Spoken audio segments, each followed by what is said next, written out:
Welcome once again to the official Colorado Sports Hall of Fame podcast. I'm Dave Plati. And I'm Jim Saccomano, and we are your co hosts with 88 years of experience working in Colorado sports. Myself with the Denver Broncos, and Dave with the CU Buffaloes. And we both did time with the AAA Denver Bears, along with several other side experiences. Sooner or later, someone's going to ask us what those site experiences are. Well, this week we continue our reveal of 150 significant moments, including ranking the top 50 in state of Colorado sports history as we head into the state's 150th birthday this coming August 1st. That's the date Colorado was admitted to the Union as a 38 state way back in 1876. A select committee of 10 veterans with over 275 years combined involved covering or working in sports in the state of Colorado are selecting these moments that we will count down at the rate of 5 per week and then daily for the top 10 come the end of July. We've already covered numbers 126 through 150 in our last four podcasts. So this week, we are revealing numbers 121 to 125. As we count down, all are being archived at the Colorado Sports Hall of Fame website, along with all our podcasts. Go to coloradosports.org, click on the menu bar, and then top 150 moments or podcasts. But first, we revisit other moments in Colorado sports history in or around the date we release our podcast, those that aren't in our top 150. Over 1,940 have been identified, all chronologically, that signifies their importance at the time. We want to remember notable moments that had significant impact on the state sports scene. For example, on February 9th, 1963, Senator Bill Green, whom I remember playing, Senator Bill Green scored a CSU record 48 points in the Rams' 79-57 win over DU in Fort Collins. He made 15 of 26 field goals and 18 of 20 free throws, while also grabbing 8 rebounds and coming up only 2 points short of the state collegiate best.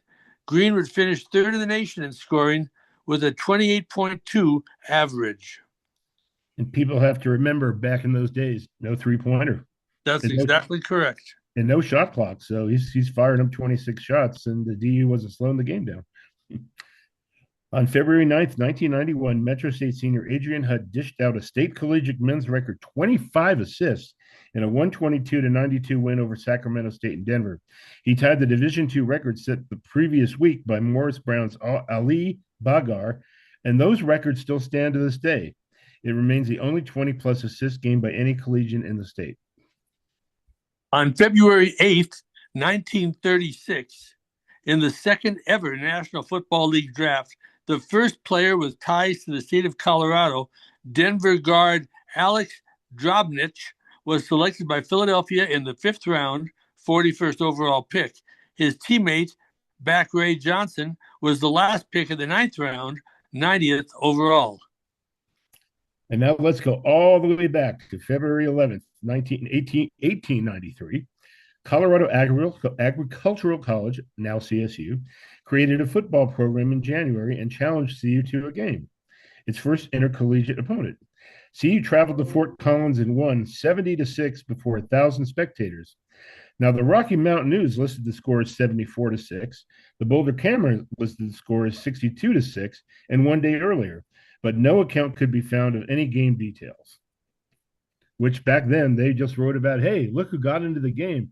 Look exactly who was early on the line. They didn't keep stats, I guess, but that was the times. All right, let's proceed. As American Top 40's Casey Kasem used to say, I love our intros to these. And now, on with the countdown. Number 125. Okay, on August 25th, 1920, the state's first Olympian, Denver native and Longmont High School graduate Eddie Egan, won the gold medal in the light heavyweight competition in the 20 Summer Olympics in Antwerp, Belgium. Now, 12 years later, he made Olympic history that still hasn't been matched. He became the first and only athlete to win gold medals in the Summer and Winter Olympics. On February 15th, 1932, he was on the U.S. bobsled team that won the gold in the 4-man bobsled at Lake Placid, New York. Number 124.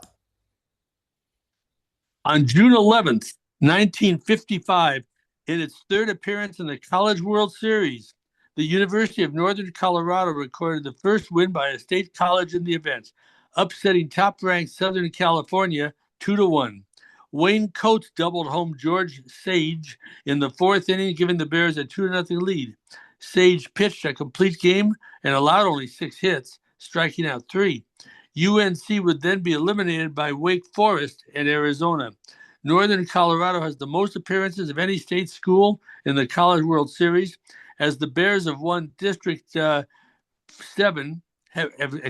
They've won 10 District 7 and/or regional titles to advance the series. The last time in 1974, the Bears are 3-20 in CWS games. Number 123. Let's go back to May 3rd, 1972.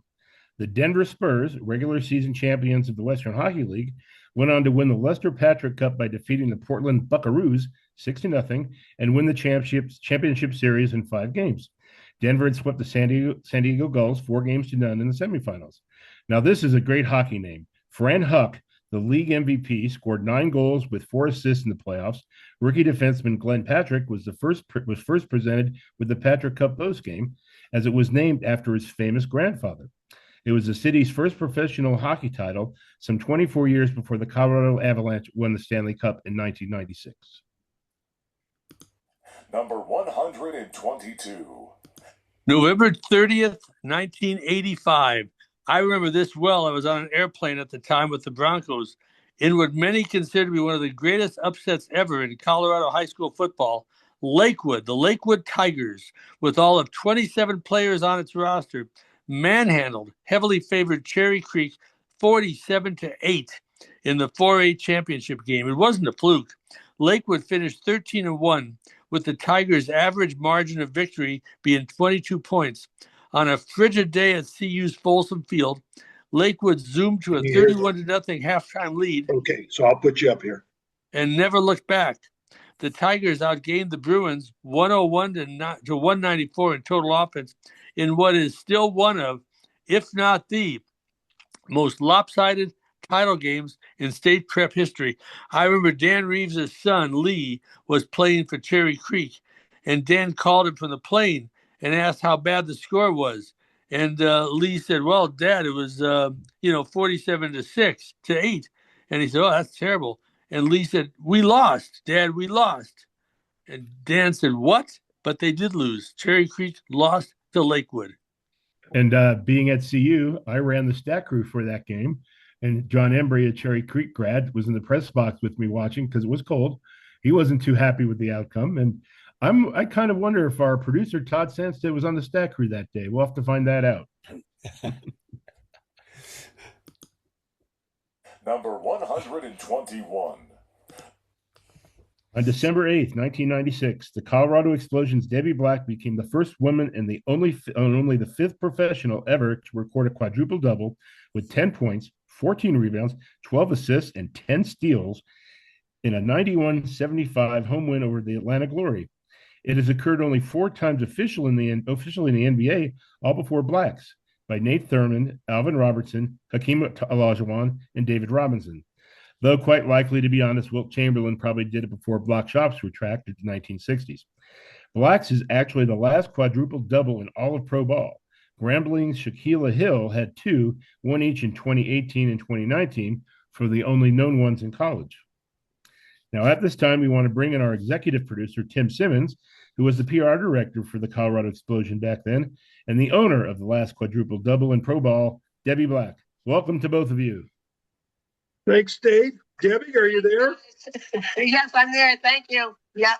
Hey, Debbie, before we talk about your historic feat, creating a memorable moment in Colorado sporting history, how did you end up playing in Denver for the Colorado Explosion? Yeah. Well, I graduated college and went to Australia for 9 years, and then I was 29 at the time, and I tried out.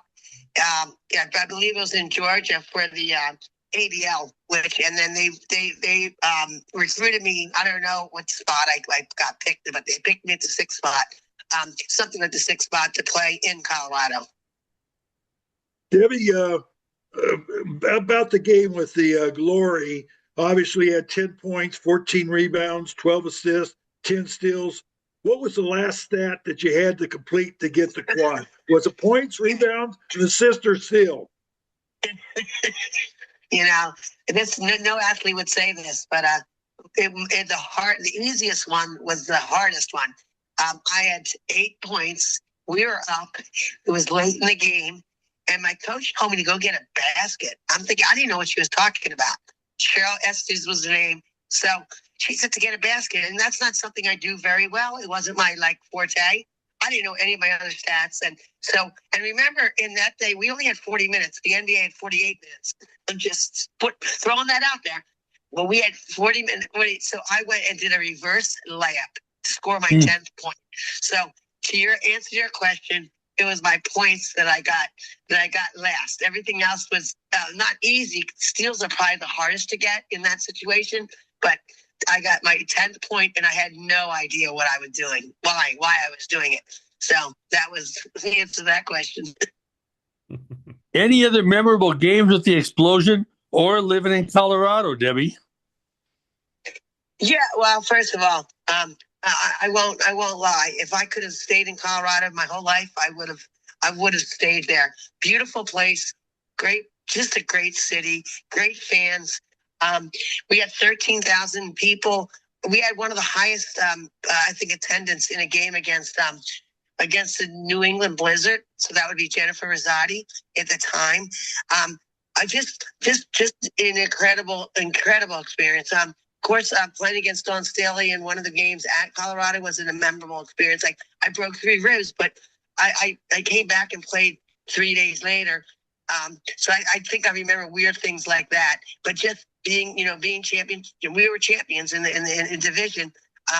It was just so professional and so fun to play there. Well, it's almost been 30 years, but are you ever in touch with any of your former Explosion teammates? Yeah, ironically, there's one really class act. I played after I left, I went to Utah, and I played in Utah. So I'm part of the Las Vegas team, because that's the legacy of the Las Vegas team. They fly us out every year. He does. This guy he's also, I think, the Raiders, I think the NFL guy. I'm sorry, I don't remember his name, but he flies us out every year. This year will be my 5th year, and the Vegas has won 3 WNBA championships. So there's a number of us. There's 60 or 70 of us. They fly out for 3 days and they put us up. We go to the game, we get in the suites, and we meet the players. We know Asia Wilson and all the players. And anyway, Edna Campbell is there. Sylvia Crawley is there. I'm there. And there's definitely those 3 players that I played with in Colorado. So, and then of course Becky Hammond is the head coach. So, and I played against her when she was a little kid, when she was in Colorado, and she came and played me and Crystal Robinson. So I have very, very fond memories of all that. And she's doing great. And so it's kind of a neat experience that I've had through this procedure. And it's just like that's an awesome experience that they keep us in mind, that they're part of their franchise, which I finished up in Connecticut, but that's how they do this. So Debbie, obviously you had a WNBA career playing with Utah, Miami, Connecticut. How special was it for you to be part of the WNBA during those early years? Yeah, I'm not the founder. I'm the ABL is the founder of this whole thing, because we're the first league. I don't mean to be like that, but we are. But then we had the best players, and the best players got into the WNBA. And the WNBA, it was awesome that we had it, that they had to back it. I'm very proud of it. I wish at the time, I always talk to anybody I talk to, is I talk a lot, but they come to our games, watch us, and they're like, "Oh, you guys don't dunk." I must say, mostly males. They're like, "Oh, you don't dunk." I'm like, "Who cares? Dunk's a 2-point. So is the layup." Mm-hmm. I always said that. And it's just so neat to see how the sports evolved. How well this is. And I'm just proud, honestly, to be back in the country. I was in Australia and I was in Italy. It was so fun to be back home and hear the national anthem, which was my biggest moment. In Colorado, by the way, that was another question you asked me. But the first day we did the national anthem, I had to cry before the game, because I always played the Australian national anthem. So it was one of those proud moments of life for me, you know. Debbie, speaking of Australia, what is your preferred nickname? The Tasmanian Devil, the Energizer Bunny, or the Pest? I can give you all of those nicknames. My preferred nickname, that's interesting. You know, I think the one that people remember the most, because they don't know I lived in Tasmania, which the Tasmanian Devil does exist, but the Pest would probably be, because I was annoying. And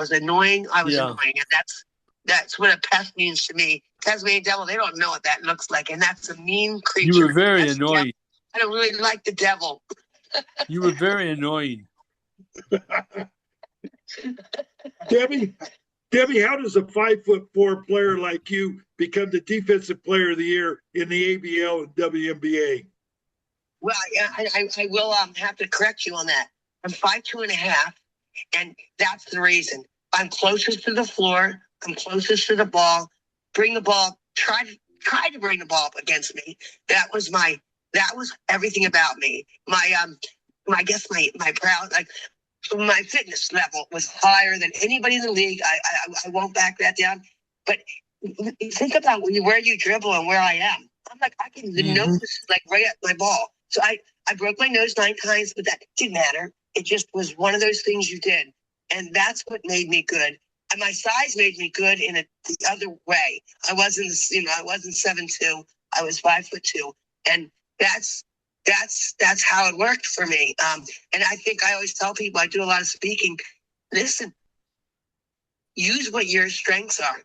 Go with what you have. Can you rebound? Are you a Dennis Rodman? You know, if you're 5'2", if ball hits the floor, that's where there's 14 rebounds I got in the quad double was because the ball hit the ground. Who's going to get it? Not a 7'2" kid. I'm going to get it. So I just realized what my strengths were, and that's what I guess what I talk about people is always use your strengths, not what I did. Use your strengths. So that's just it, and it's a will. It's a will and a gut chat. And you know what? I had a passion for this game. I miss it. I love it. I love Colorado. They got me back home, so I could be happier.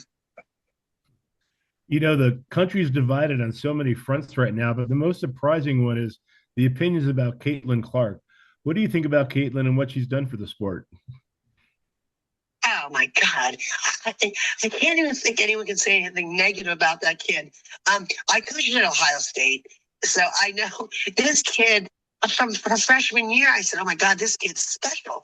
And what I think about Caitlin Clark is that she's the number one reason that everyone, like, people are talking, whether they're guys, and they're mostly guys, because when is the WNBA on?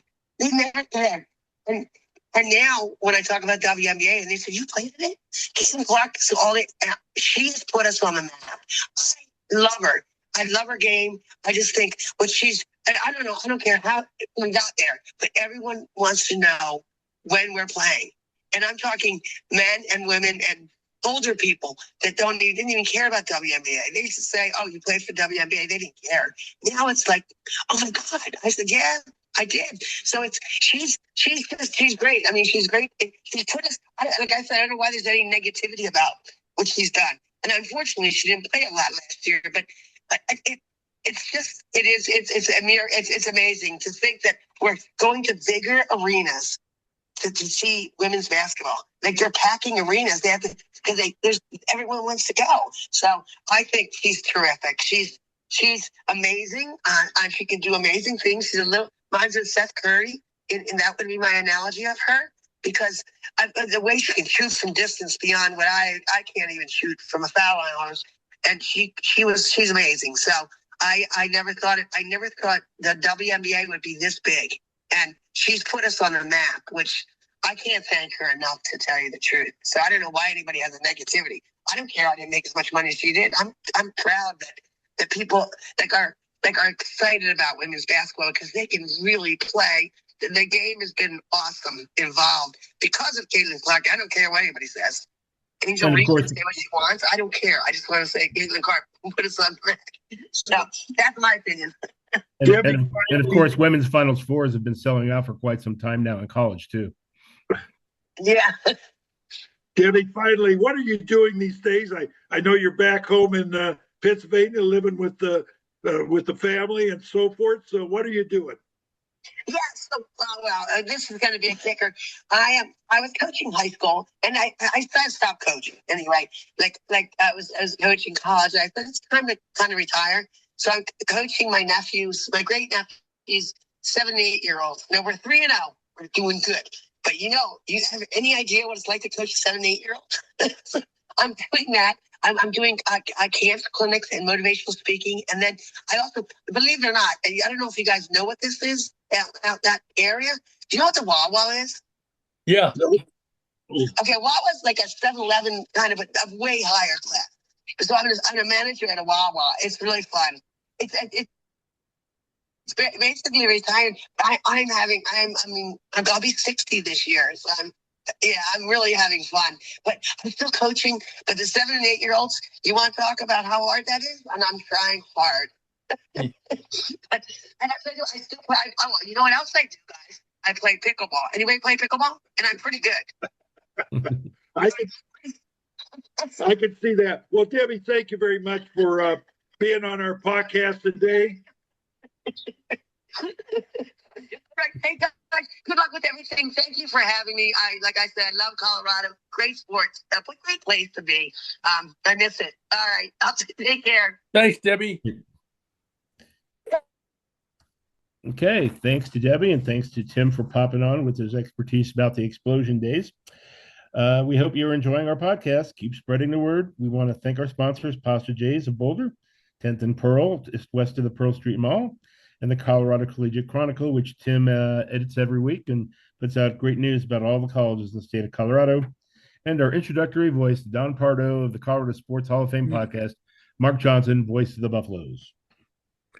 That's a wrap on our 15th podcast. Tune in next week for the next reveal of the state's top 150 moments. We hope you're enjoying our reminiscing with our Colorado Sports Hall of Fame guests, as well as our trips down memory lane in the state's sports history. A reminder that the Hall offers tours of its museum, as well as in Power Field of Mile High Stadium, and that the Colorado Sports Hall of Fame class of 2026 will be inducted on April 16th at the Hilton City Center in downtown Denver.